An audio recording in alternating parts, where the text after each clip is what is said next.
with Pharrell yesterday, and I was like, "Yo," and he was like, "Yeah, now you want to wear Richard Mills." I was about 10 years ago. I was laughing at Pharrell. Oh, really? Like, this is bullshit. Swatch.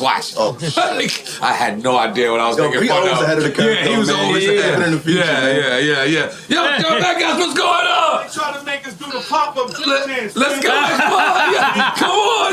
What, you calling us a bootleg? You calling it a bootleg? Come on. Make the cool. Come on.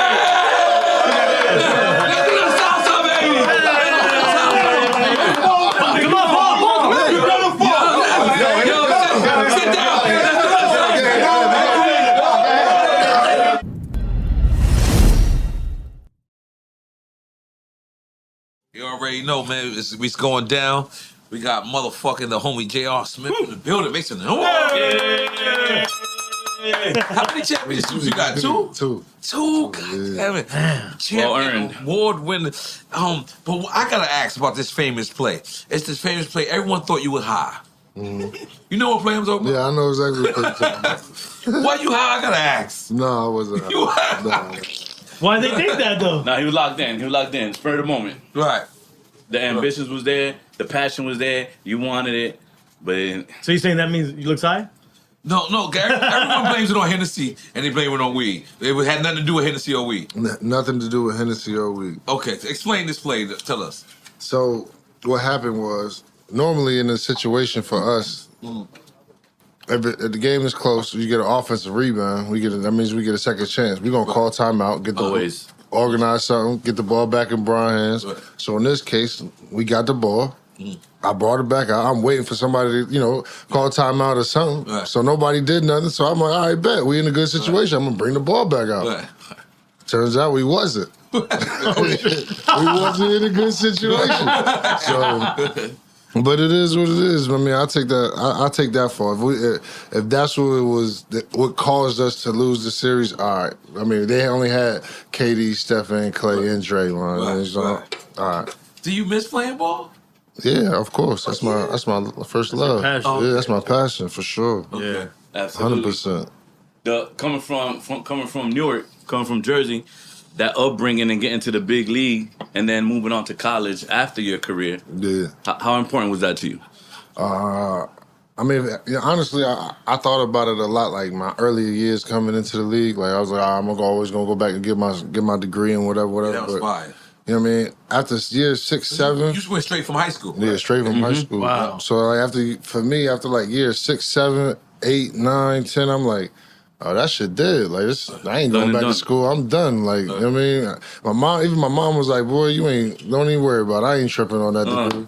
So then after my career and after shit started getting slow as a hooper, I was trying to figure it out. My man Ray Allen hooked me up with some real knowledge of self and being more self-aware. And after that, it was just over.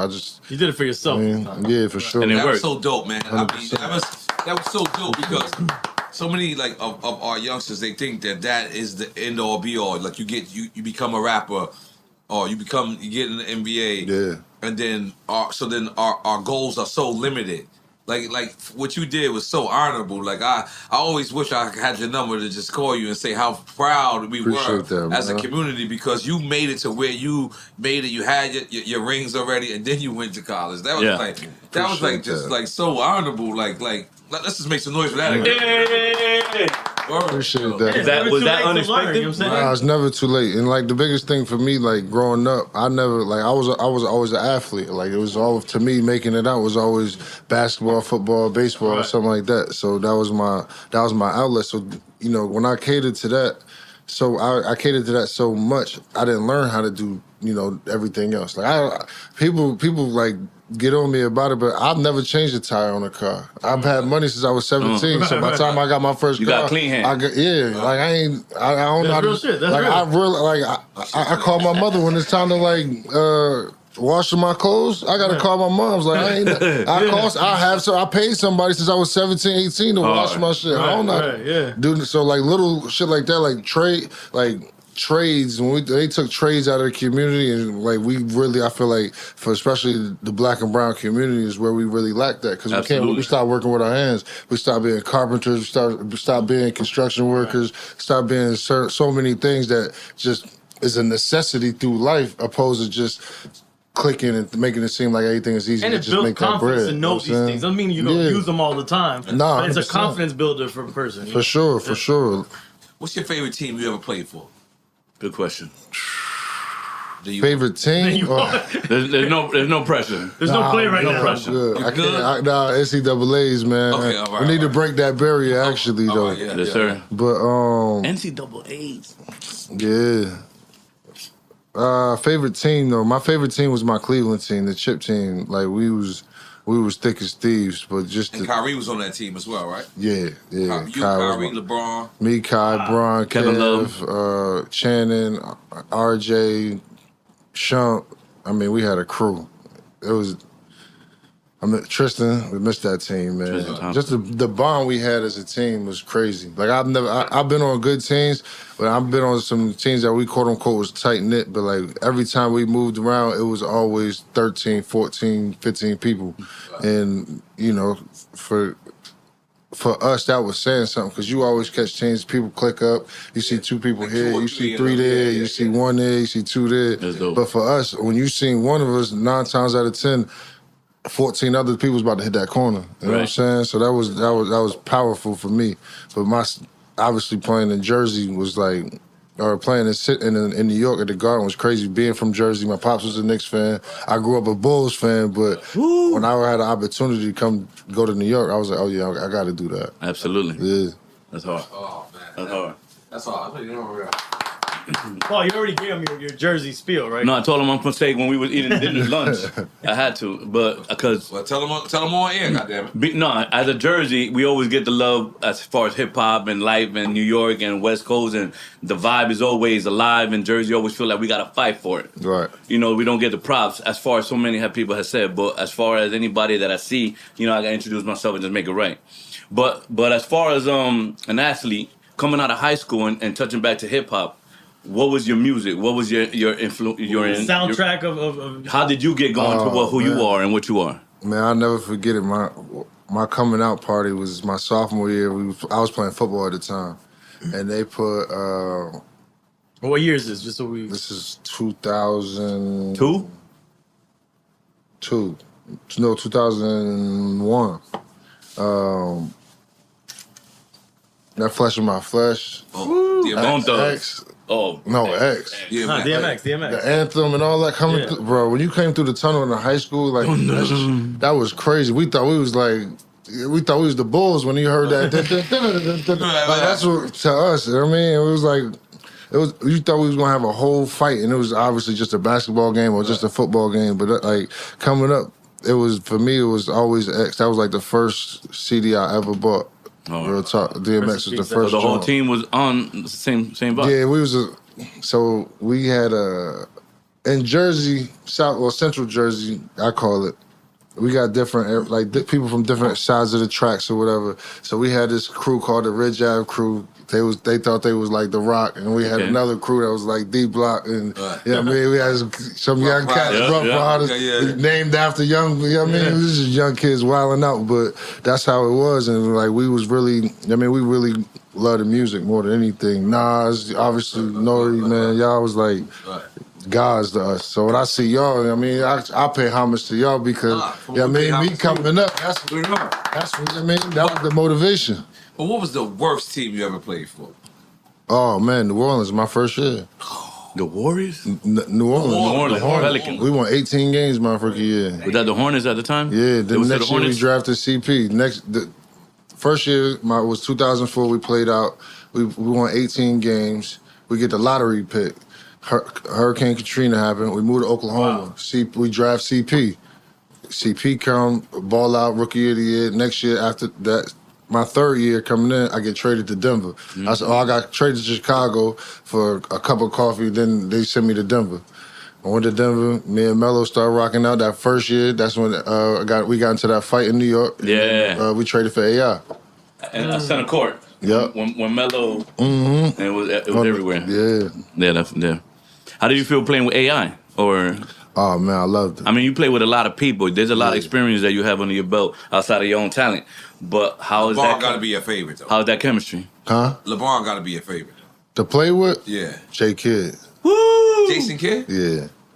Because, like, Bron, it's different, man. And I don't mean there's no disrespect to Bron, obviously, but, like, J. Kidd was a point guard. You know what I'm saying? Like, J. Kidd, he distant. Yeah, J. Kidd literally trying to get 20 assists. He ain't trying to score nothing. Right. For me, he changed my mentality immediately because he told me, like, listen, if you are in better shape than everybody else on this team, I'm going to get you at least 6 to 8 points a game. And I was just like, he was like, now listen, it may not seem like a lot, but you get 6 to 8 points just from me a game. Right. That's not on top of 2 or 3 threes. Your own hustle. Your own hustle. We're going to run some plays for you. You're going to get to the free throw line. And I was just like, damn, he like really broke the game down for me. And like, that's when I was just like, okay, and this is how I go about running a second unit or whatever else. You know what I'm saying? He really taught me the game. So for me, he was probably one of my favorites. That's dope. And if you could do anything over, what would you do over? Or nothing. If I could do anything over. Honestly, if I could do anything over, that fight in New York. With Melo? Yeah, me and Melo got into that fight in New York with Nate and I don't even know dude's name no more. Dang. Shit got ripped. Nah, for real, that's crazy. Right. But I feel like because at that time, me and Melo was one of the highest 2 scoring duos in the league. What league y'all? What team y'all was playing? Denver. Denver. Yeah, Yeah, we was in the Western. So Melo was averaging like 35 or something like that. He was going to higher scoring. He didn't make the playoffs. What was the beef over?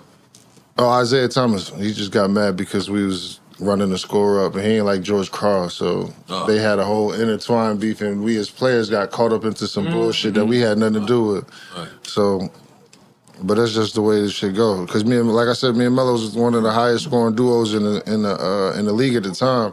So for me, that's perfect timing for me. Contract year's about to come up. We talking longevity. All right, we paying duos up. Right. Like that plays a major part. We trade for AI. I go to the bench. Like shit play out different. Right. But I mean, I don't look back at it. No regret. A regret. It's just like if I could take something away, then I would take that away because for one, that shit cost me a shit ton of money. Word. On immediately, but just my whole image went down after that. Like people just started looking at me like, oh, he's a real thug, or like that. You know what I'm saying? I remember that time. You know what I mean? Sticking up for your teammate. You know what I'm saying? When nowadays, it's cool for sticking up for your teammate, but then it's like, oh, okay, you doing too much, or this and the third is like, all right, bet. That's crazy. One of the things that I remember the most about you after career-wise, I mean, not to take nothing away from what you've done, is when you made a comment about spending $30,000 in a strip club instead of helping somebody with a scholarship or doing something to the community. Mm-hmm. I like to touch base on community outside of athletes and your goals. So how was that important for you to get to that point where you said, you know what, I could do better, and I'm available, so I can do better. Right. I mean, that's for me, because I've been on a different program, right? I've since walking out of high school, like I was just gifted a fame, money, whatever. You know what I'm saying? But the community supported you anyway. Right, the community supported me anyway. But for me, it wasn't about the community. It was more. I was so focused on me and what I had going on. It wasn't even. I wasn't. Because you were so young and it was all happening so fast. Yeah, that and it wasn't like it wasn't like we had people. I didn't have people to look up to be like, oh, okay, bet this is how you go about doing the X, Y, and Z. Being a professional, doing it, you know what I mean, a certain type of way. We was in a funky era between throwback jerseys, being rebellious towards the league and shit like that. So it was like my idols was bad boys in a sense. You know what I'm saying? My idols was AI, Hey, yo, Haz, hold up a second. I got something to say. Addiction is a treatable disease, but finding the right treatment can be overwhelming and confusing. Shatterproof, a national nonprofit, is here to help without judgment. At Shatterproof, their goal is to help you find addiction care that meets your needs and leads to better health and long-term recovery. When you visit shatterproof.org, there's an entire section that helps you learn everything you need to know about alcohol and substance use disorder. There's also a fine